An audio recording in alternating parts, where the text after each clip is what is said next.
Big Corp. Toc, toc, toc.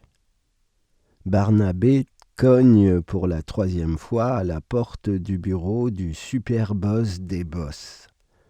Sa main hésite. Il la range sur son menton.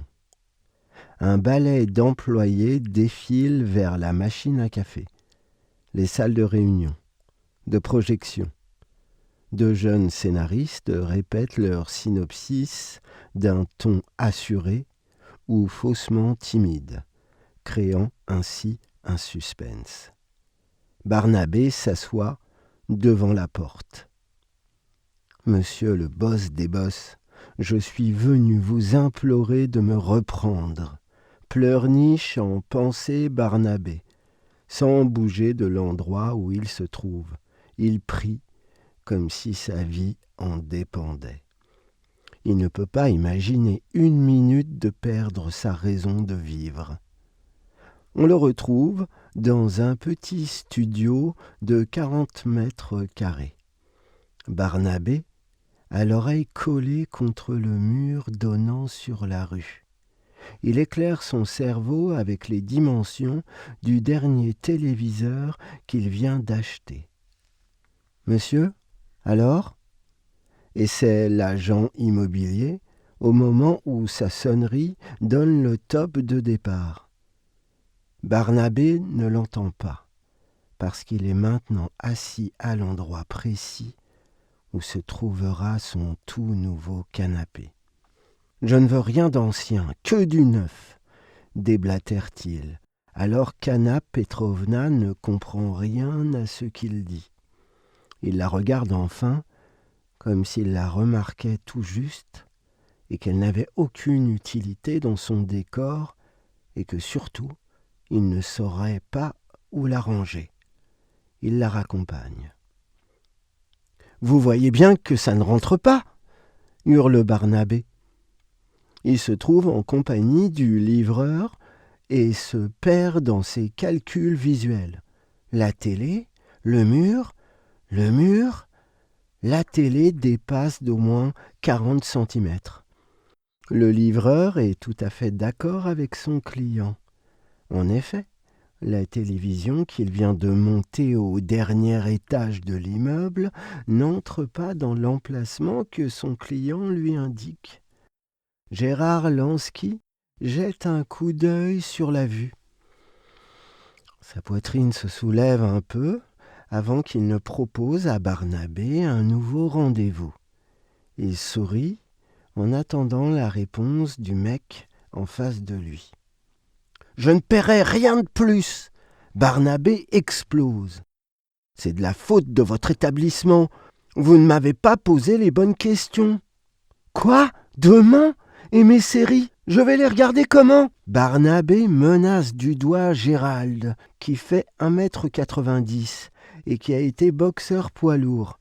L'homme s'est rangé des voitures le jour où l'un de ses adversaires ne s'est pas relevé. Gérald ne voulait même plus y penser.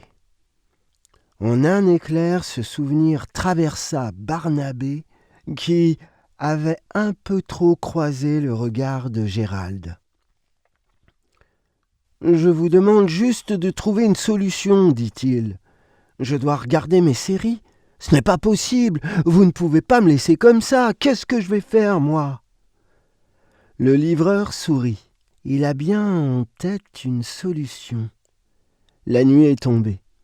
Barnabé pleure. Il a mal aux fesses. Le livreur de canapé n'a pas pu remplacer le canapé qu'il avait commandé.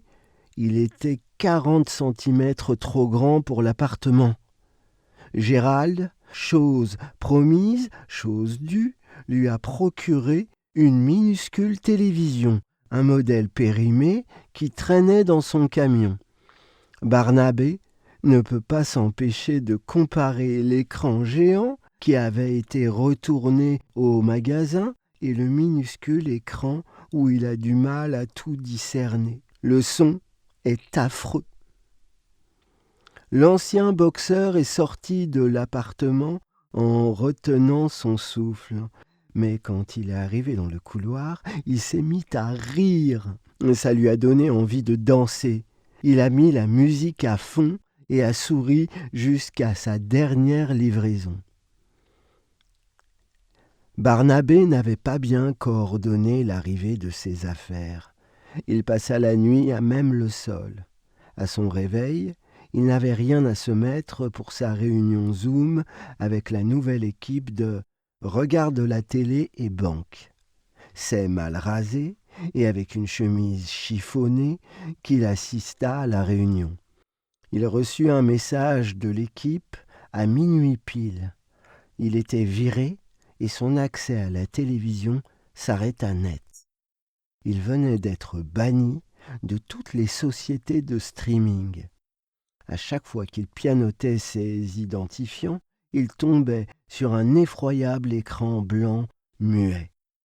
Il appela ses amis, sa famille, il alla jusqu'à leur promettre de l'argent, mais personne, pas même sa maman, n'avait envie de se retrouver en tôle.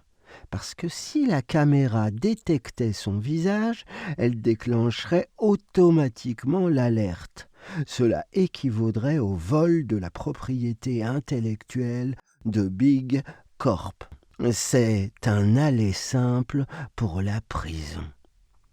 Barnabé avait été flanqué dehors sans même avoir été reçu par le boss des boss. Il avait marché dans la rue, tout le monde était le nez sur son portable et profitait de la vie. Même les conducteurs de taxi avaient leur portable et picoraient des images entre leurs courses. En rentrant chez lui, sur les Champs-Élysées, il avait croisé des jeunes enfants qui jouaient à des jeux vidéo tout en profitant d'une série. Le deuxième jour, Barnabé avait couru après des justificatifs administratifs que lui demandait l'agence immobilière. Anna Petrovna était revenue accompagnée d'un homme qui ressemblait à s'y méprendre à Gérald. Ensemble, ils raccompagnèrent Barnabé à la porte. Ils avaient rigolé, mais pas trop. La secrétaire d'Anna Petrovna lui avait raccroché au nez. Quelques errements plus tard, il s'était trouvé mal à l'entrée du métro. Un clochard rigolait. Il était en conversation avec un collègue. Il lui proposa de se retrouver ce soir pour se mater le dernier épisode de la série White Wall. « Gna gna gna !» cria Barnabé en regardant le clochard. Ce dernier faisait partie des murs. On ne pouvait pas soupçonner Antoine Petit de la moindre méchanceté. Quand il remarqua Barnabé, Antoine, l'humble parmi les humbles, fut parcouru d'une pitié qui dépassa ce qu'il avait ressenti quand une petite souris s'était fait écrabouiller.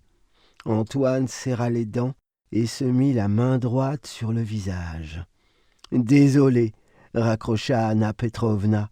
L'appartement avait trouvé repreneur. Elle ne pouvait pas non plus le laisser récupérer ses affaires. Il venait tout juste d'arriver. Il servirait à recouvrer ses créances. Barnabé traîna dans Paris. Il passa des beaux quartiers aux portes de Paris. Là-bas, il découvrit tout un tas de nouvelles langues. Il reçut quelques coups de poing et une balafre qui le fit beaucoup souffrir. Ça ne fait pas le moindre doute. Sans l'intervention d'un groupe de migrants, Barnabé aurait fini en plate patte. « Tu peux venir, mais pas de télé, compris ?» lui dit sa maman qui habitait en banlieue dans la ville du Puy-Vert. Elle habitait à 2 kilomètres de la gare la plus proche. Barnabé s'installa dans le grenier.